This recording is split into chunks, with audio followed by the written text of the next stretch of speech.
tardes, bienvenidos a Cristianismo Profundo. Bienvenidos, Dios les bendiga. Les damos la más calurosa y cordial bienvenida a nuestro espacio, a su espacio, Cristianismo Profundo, donde hemos compartido algunos estudios interesantes, especialmente con el objetivo de que nuestra vida cristiana sea mejor, nuestra vida espiritual crezca. Entonces, el tema que estamos llevando a cabo desde hace algunos meses, pues no es la excepción, ¿no? Del pecado al servicio y a la vida eterna. Seguimos en este estudio que sin duda alguna yo creo y queremos pensar que les ha retado en alguna manera algún aspecto de su vida.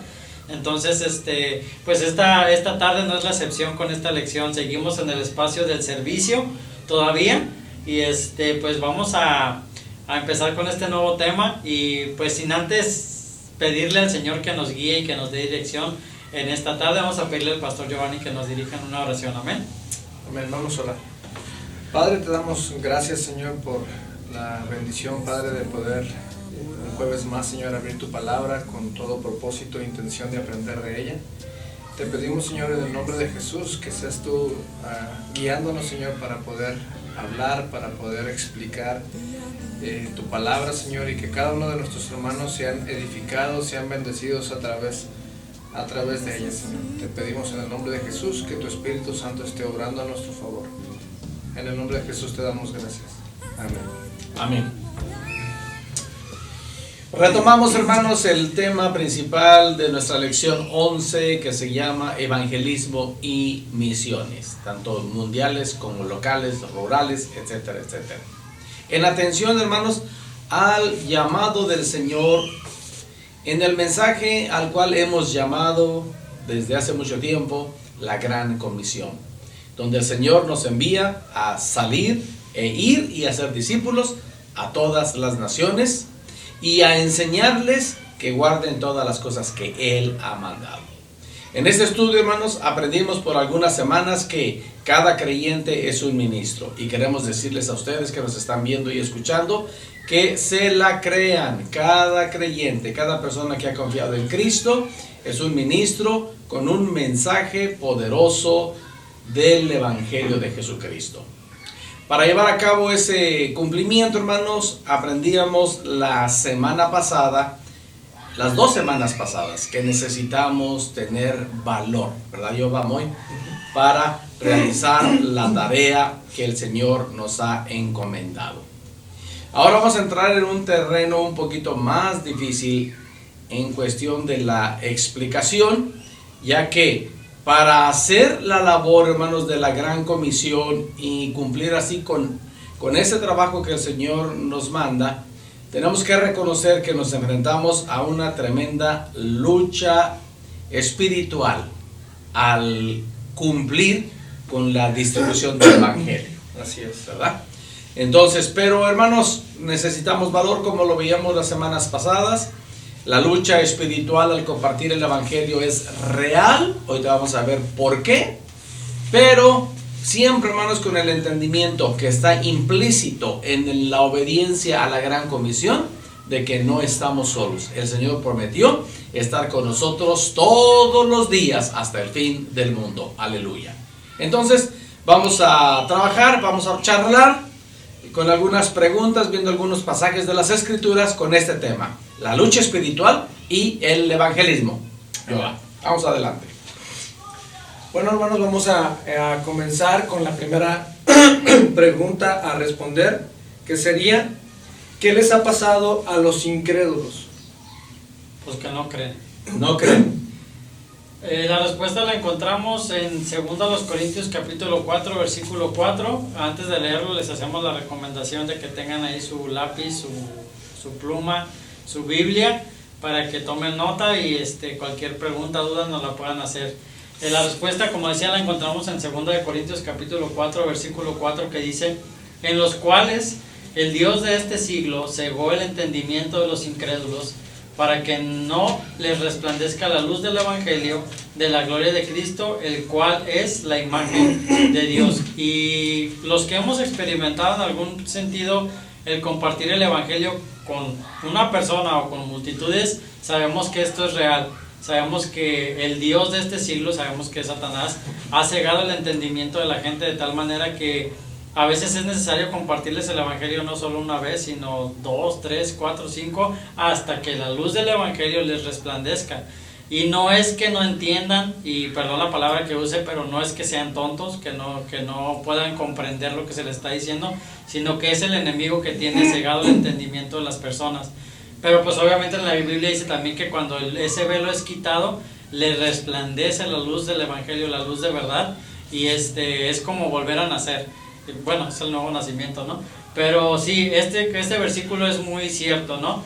El Dios de este siglo cegó el entendimiento, y hay muchas maneras en las que Dios de este siglo puede cegar el entendimiento, no solamente con el pecado, sino también con atracciones, cosas que no nos llevan a la salvación, que comentábamos la lección pasada. A veces ponemos nuestro enfoque en hacernos ricos, en hacer tesoros aquí en la tierra, como dice la Escritura, ¿no? Y no ponemos nuestra mirada y nuestro enfoque en los tesoros que están en el cielo. Y lo que es una triste realidad es que a veces por ignorancia o por incredulidad no tomamos en serio el hecho de que la Biblia revela que tenemos algunos enemigos que enfrentar. Esos enemigos son el mundo, nuestra carne y Satanás, y las huestes de Satanás, el reino de las tinieblas. Y creo que como no es algo visible o no es algo tangible, no es algo que podamos tocar, mucha gente es incrédula de esta realidad, de que tenemos un enemigo de nuestras almas, que ese enemigo de Dios se ha manifestado como enemigo de Dios y quiere destruirnos. La Biblia dice que Satanás anda como león rugiente buscando a quien devorar. Entonces es alguien que no está jugando, es alguien que no está tratando nada más de hacernos caer, sino realmente de destruirnos como hijos de Dios. Y esa es una realidad. Podemos ver en varios pasajes de la palabra de Dios cómo Satanás se nos declara que es el padre de mentira, se nos dice que es el acusador. Podemos verlo incluso en pasajes causándole daño, como a Job, tentando al mismo Jesucristo. Y es una realidad, hermanos, es algo que estar apercibidos de esta realidad nos va a ayudar a poder enfrentarlo. Sí. Creo que tenemos que leer otros poquitos versículos de 2 Corintios 4, hermanos. Si empezamos en el verso 1, dice: por lo cual, teniendo nosotros este ministerio, según la misericordia que hemos recibido, no desmayamos. Antes bien, renunciamos a lo oculto y vergonzoso. No andamos con astucia ni adulterando la palabra de Dios, sino por la manifestación de la verdad, recomendándonos a toda conciencia humana delante de Dios. Pero si nuestro evangelio está encubierto, entre los que se pierden está encubierto. ¿Por qué? Y aquí es el que leyó Moy. En el cual el Dios de este siglo cegó el entendimiento de los incrédulos, para que no les resplandezca la luz del evangelio de la gloria de Cristo, el cual es la imagen de Dios. Este versículo 4 revela mucho, hermanos, porque podríamos estar diciendo: bueno, entonces los que ya estamos en la iglesia, ya nos resplandeció la luz del evangelio. Pues quisiéramos decir que sí. Pero si no hay crecimiento, si no hay cambio de vida, si no hay prácticas espirituales, si no hay una rutina de edificación personal, tenemos que decir que el Dios de este siglo ha cegado el entendimiento de los incrédulos para que no les resplandezca la luz del evangelio de la gloria de Cristo. Hay muchas personas, hermanos, que siguen dentro de los templos evangélicos como un sistema religioso y no como un sistema de nuevo nacimiento, como lo explicaba Moy. Entonces, por eso no hay cambio. No les ha resplandecido la luz del evangelio. Entonces hay que entrar ahí a una guerra espiritual, a una lucha, para que realmente el Espíritu Santo, que es el que hace la obra en cada ser humano, permita que resplandezca la luz del evangelio. En nuestro universo físico, hermanos, el sol está siempre en su lugar y siempre está resplandeciendo. No siempre lo vemos, pero la razón de ello es porque algo se interpone entre el sol y nosotros, especialmente en el otoño, en el invierno. Hay nubes que nos impiden ver el resplandor del sol, pero el sol, ahí está. Bueno, lo mismo pasa, hermanos, con el Evangelio. La luz del Evangelio está siempre resplandeciendo. Lo tenga o no lo tenga, lo crea o no lo crea, la luz del Evangelio está siempre resplandeciendo. Dios está siempre tratando de resplandecer en los corazones de los hombres. Pero Satanás pone varias barreras entre los incrédulos y Dios. Puede que sea la nube de la soberbia, la rebelión, la propia justicia o cualquier otra cantidad inmensa de cosas. Pero todas estas sirven de una manera eficaz, desgraciadamente, hermanos, para estorbar, para obstaculizar la luz del Evangelio e impedir que en algunas personas resplandezca. Sencillamente tenemos que aceptar, hermanos, tenemos que entender que Satanás no quiere que los hombres sean salvos, y por esa razón no les ha resplandecido la luz del Evangelio incluso a algunas personas que están dentro de los templos evangélicos, no importa cuánto tiempo tenga dentro de ese templo. El templo no va a hacer la diferencia. Cristo en el corazón del hombre es lo que hace la diferencia. Entonces, hermanos, esperemos que ustedes que nos están viendo no sean parte de las personas a quienes estamos resolviendo esta pregunta, porque la pregunta es: ¿qué les ha pasado a los incrédulos? Pues no les ha resplandecido la luz del Evangelio. Esperemos que usted no sea parte de este grupo, sino que usted sea parte de las personas que han experimentado el nuevo nacimiento con crecimiento y con el deseo de servir al Señor. Pero ahí está la lucha espiritual por las almas de las personas. Y de alguna manera práctica, pastor, creo que nosotros, que por la gracia del Señor y la bendición del Señor hemos tenido la oportunidad de salir y predicar el Evangelio, por ejemplo en el ministerio de Freedom Team, cuando íbamos a un centro de rehabilitación y queríamos, y la intención era compartir el Evangelio, y compartíamos el Evangelio, experimentábamos en muchas ocasiones esa lucha espiritual, sí, manifestándose o expresándose de muchas maneras. Había alguien dentro de todo el grupo gritando, distrayendo, había de repente fallaban los aparatos, no sé, había una lucha realmente espiritual, sí. Había oposición de Satanás, porque como decía el pastor, Satanás no quiere que la gente escuche el Evangelio, porque el Evangelio tiene poder para salvación, es lo que creemos.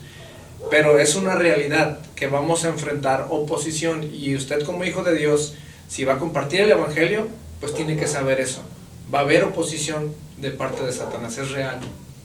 Y tal vez lo está viendo en alguna persona cercana a usted, es real, es real. Por eso, como hemos hablado en lecciones pasadas, la oración es parte muy importante en el éxito de la predicación del Evangelio. Así es. Muy bien, Noé. ¿Cómo ven, Noé? Interesante. Muy bien. Bueno, la siguiente pregunta dice: ¿cómo son llevadas cautivas las personas? Y la respuesta, hermanos, se encuentra en el libro a los Colosenses, capítulo 2, versículo 8, que dice: mirad que nadie os engañe por medio de filosofías y huecas sutilezas, según las tradiciones de los hombres, conforme a los rudimentos del mundo y no según Cristo. Mirad que nadie os engañe. Creo que esa es la manera en la que las personas son llevadas cautivas, a través del engaño. Y una vez más, hermanos, Satanás, se nos dice en la palabra de Dios que Satanás se conoce como el padre de mentira. Y si Satanás es experto en decir la mentira, hermanos, nosotros tenemos que ser expertos en la verdad para poder identificar, discernir la verdad de la mentira. Charles Spurgeon decía que el verdadero discernimiento es poder discernir entre la verdad y la casi verdad. no va a ser una gran diferencia, una negativa total, muy pequeña. Fue algo muy sutil, dice aquí, una hueca sutileza. Sí. Entonces tenemos que tener mucho cuidado, hermanos, para poder discernir, porque es la manera en la que Satanás lleva cautivo a las personas a través del engaño. Y encontramos durante casi todas las epístolas de Pablo, del mismo Pedro, que nos advierten sobre falsos profetas, falsos pastores, falsos maestros, porque es una realidad. Esa es la manera en la que Satanás lleva cautivo a las personas, a través del engaño. La versión traducción, palabra de Dios para todos, perdón, la segunda parte de ese versículo que leyó Yoba como respuesta dice: esas ideas vienen de los poderes espirituales del mundo y de las tradiciones de los hombres, no vienen de Cristo. Y muchos sabemos que las sectas provienen de precisamente tergiversar las escrituras. Y yo creo que a todos nos ha pasado que llegamos a una iglesia y ay, me gustó esa iglesia porque me hablan bonito. Y hablar bonito pues no te prohíbe nada, no te hablan con la verdad, porque algo que decía Wesley es que yo predico acerca del pecado, y el pecado es lo peor. Tienes que arrepentirte del pecado y venir a los pies de Cristo. Entonces, a mucha gente no le gusta escuchar la palabra pecado. A mucha gente no le gusta escuchar no hagas eso, porque pues eso no es correcto. Mucha gente nada más en este tiempo les gusta escuchar, pues tu cartera va a ser llena, mira, no vas a padecer enfermedades, mira, la vida cristiana es color de rosa. Entonces, cuando habla aquí de tradiciones de los hombres, pues a eso se refiere también, de que muchas veces los pseudopastores, digo pseudopastores porque no son pastores, pues le hablan bonito a la gente, y ahorita ya no son mensajes de la escritura, son motivaciones, son mensajes de motivación. Tú puedes, tú solo puedes echarle ganas, tú puedes lograr lo que tú quieras, tus sueños se van a cumplir, pero no vamos a la escritura, donde en realidad el Señor nos reta, más buscar primeramente el reino de Dios y su justicia, y todas estas cosas serán añadidas. Entonces, tenemos que tener cuidado, porque obviamente hay muchas sectas que se mueven bajo la influencia de poderes espirituales del mundo, ¿no? Y ahí es donde entran las huecas sutilezas. Eso es lo que significa. Dice el apóstol Pablo aquí, que nadie se engañe con filosofías, huecas sutilezas, tradiciones de hombres y rudimentos del mundo. Las filosofías, hermanos, la filosofía significa literalmente amor a la sabiduría. No es un mal en sí mismo, pero se torna en un mal cuando el hombre busca la sabiduría aparte del señorío de Jesucristo. Eso es lo que significa filosofía. Y las huecas sutilezas se refiere a enseñanzas falsas y carentes de valor, de lo que pretenden ofrecer, de los que pretenden ofrecer verdades secretas a un círculo interior de personas. En realidad no hay nada de valor, pero se logra reunir una compañía al agasajar la curiosidad humana. Y lo que decíamos hoy, ese es un lado de las huecas sutilezas que están golpeando muy fuerte en este tiempo a la iglesia evangélica y al mundo entero. El otro lado es el legalismo. Hay mucha hueca sutileza, hermanos, porque el apóstol Pablo luchaba con eso. Miren, la filosofía y hueca sutileza que ataca Pablo son según las tradiciones de los hombres, conforme a los principios elementales del mundo, y no según lo enseña el Señor Jesucristo. La tradición de los hombres se refiere aquí a unas enseñanzas religiosas que han sido inventadas por hombres, pero que no tienen el verdadero fundamento en las Escrituras.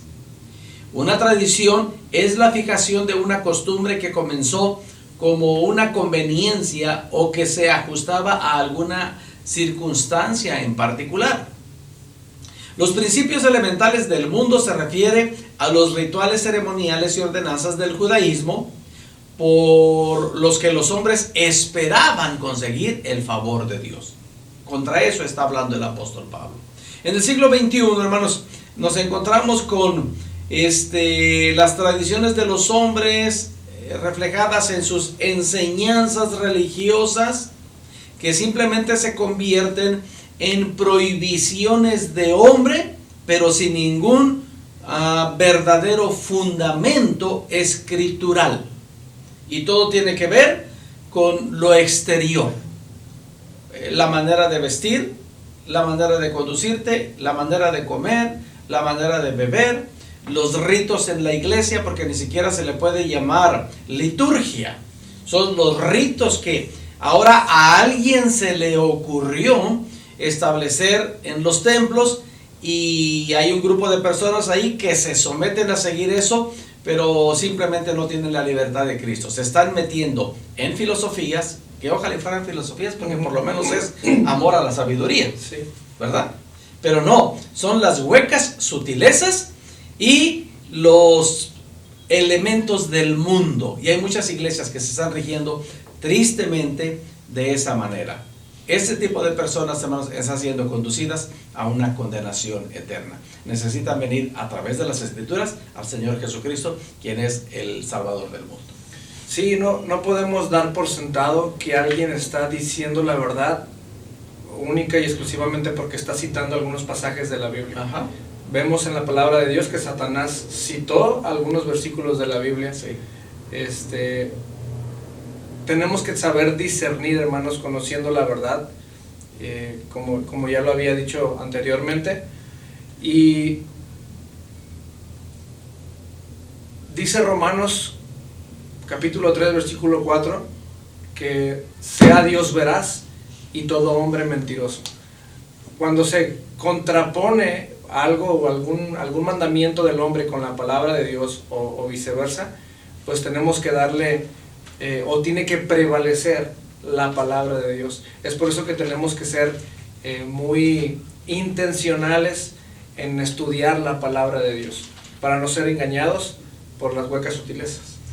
Y asegurarnos, hermanos, que estamos predicando el Evangelio de Jesucristo. Así es.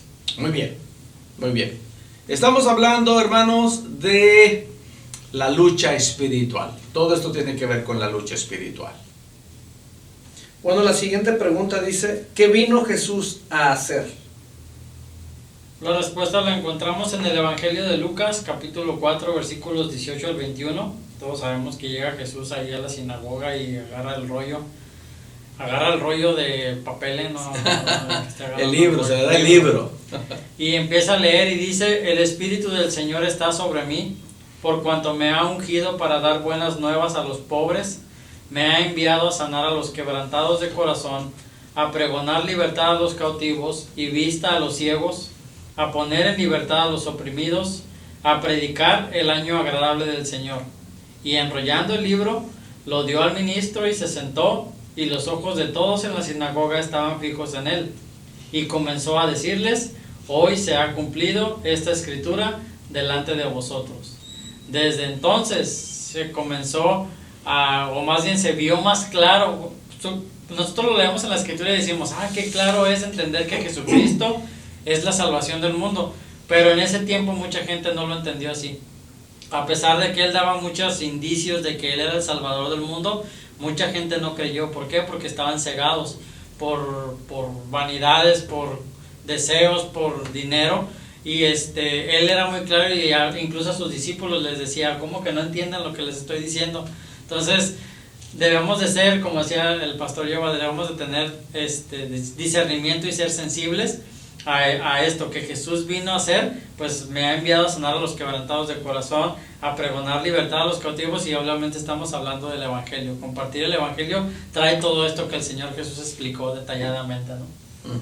Y no hay otra manera más que estudiando la palabra de Dios. Sí. Vemos en la palabra de Dios cómo Jesucristo mismo les reprochaba a los fariseos, a los escribas, les decía, ¿cómo es que nunca habéis leído las Escrituras? ¿Cómo es que, qué es lo que estás leyendo? Entonces, la única manera, hermanos, de conocer a Cristo y de saber qué es lo que ha hecho por nosotros es a través de la palabra de Dios. Es bien interesante, hermanos, el final de esta narración que leíamos hoy, el versículo 21, cuando el Señor les dice, hoy se ha cumplido esta escritura delante de vosotros. Hermanos, es un testimonio fidedigno del poder de Dios y de la veracidad de la palabra.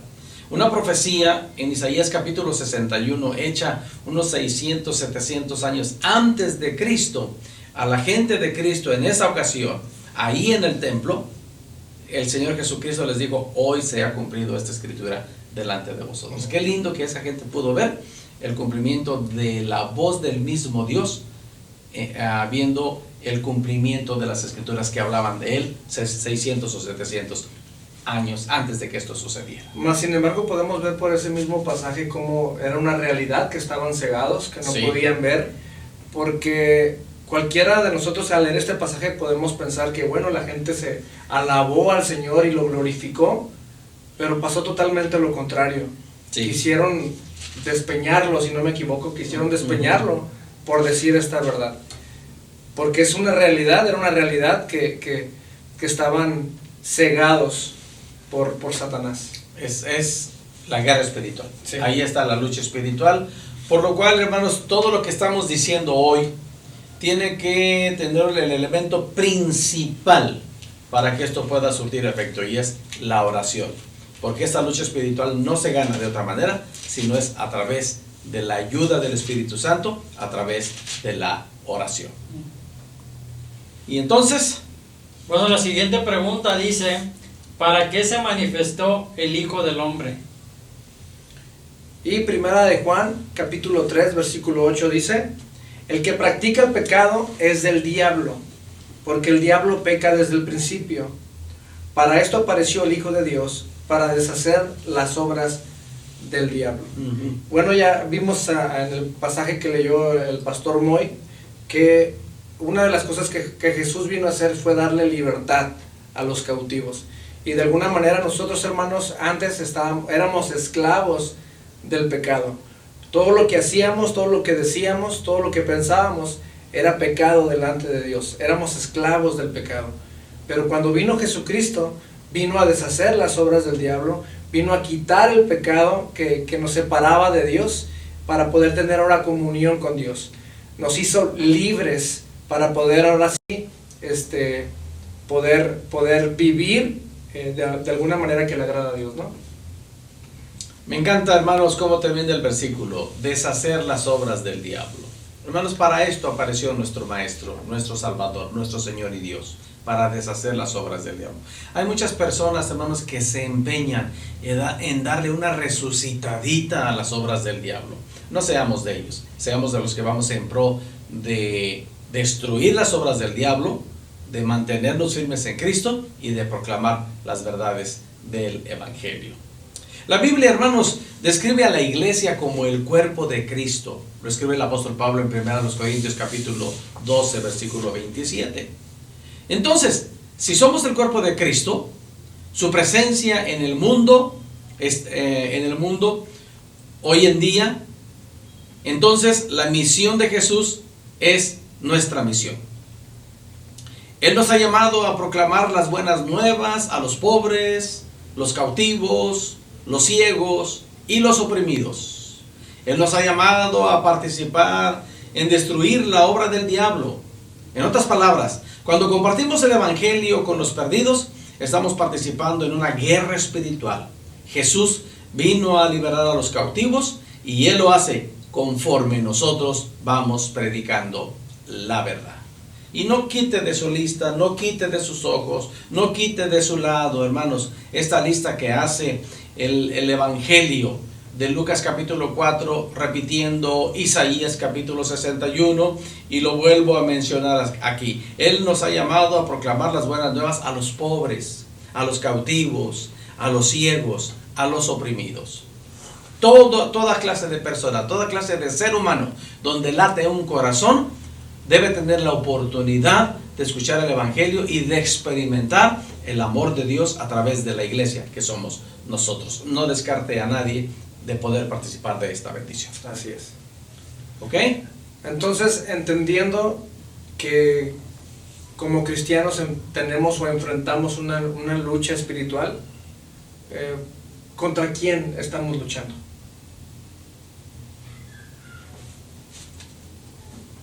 Nos dijo la siguiente pregunta, por eso me quedé pensando. La respuesta está en Efesios capítulo 6 versículo 12, que es muy clara. Dice: porque no tenemos lucha contra sangre y carne, sino contra principados, contra potestades, contra los gobernadores de las tinieblas de este siglo, contra huestes espirituales de maldad en las regiones celestes.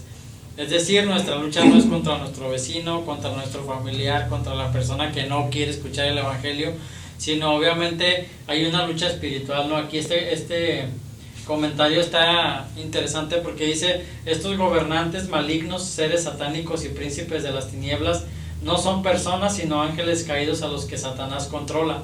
No son simples fantasías, son reales. Enfrentamos un ejército poderoso que tiene por meta destruir la iglesia de Cristo. Cuando creemos en Cristo y nos unimos a su iglesia, estos seres vienen a ser nuestros enemigos y emplean todo tipo de ardidez para apartarnos de Cristo y hacernos pecar una y otra vez. Aunque estamos seguros de la victoria, debemos batallar hasta que Cristo venga, porque Satanás lucha constantemente en contra de todos los que están del lado del Señor. Requerimos de poder sobrenatural para vencer a Satanás, y Dios nos lo puede dar a través del Espíritu Santo que está en nosotros y su armadura que nos rodea.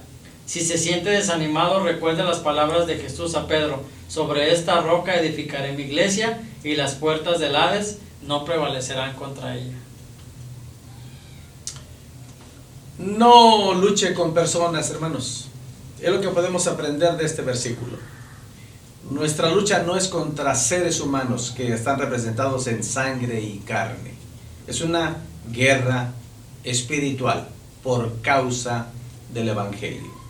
Muchas veces, hermanos, peleamos con las personas, con el vecino, con el familiar, con el compañero de trabajo, con el conductor de otro vehículo, con el policía, con un montón de gente, pensando en que nos insultaron. Pero no, hermano, no, hay una lucha espiritual por causa de que usted tiene a Cristo en su corazón, tiene el evangelio, tiene el Espíritu Santo. Entonces, decida, tome la decisión, no luchar contra la gente, no pelear contra, es más, ni contra la suegra, hermano, ni contra la suegra. Ahorita, por ejemplo, los zancudos están molestando, y de alguna manera me he dado cuenta que a ti te molestan mucho. Es una lucha tremenda, hermanos, en la cual, hermanos, si nos agarramos del Señor, podemos cantar victoria en el nombre de Jesucristo. Pero cada que usted se dé a una tentación de pelear con alguien, usted está teniendo una derrota. Manténgase firme, creyéndole a Cristo Jesús. Hermanos, como conductor de un vehículo, últimamente he tomado esta decisión. Si alguien usa el claxon para hacerme una ofensa, no escucho. Como dice uno de mis nietos cuando estaba chiquito: no escucho. Uh-huh. O si alguien me grita y me dice algo, ni siquiera volteo a verlo. Tengo otras cosas más importantes de qué pensar que enojarme y aceptar una provocación. Sí. Hermanos, hay guerra espiritual, no lo dude de ninguna manera, pero que esta guerra espiritual tenga su resultado: ganar almas para Cristo por medio de la predicación del evangelio. ¿Algo más, yo? Pues solamente, hermanos, dejarles claro de que la lucha espiritual es real, sobre todo cuando cumplimos o queremos cumplir con la gran comisión. Es una realidad, pero Jesús ha prometido estar con nosotros todos los días hasta el fin del mundo, y si Dios es con nosotros, ¿quién contra nosotros? Amén. ¿Algo más?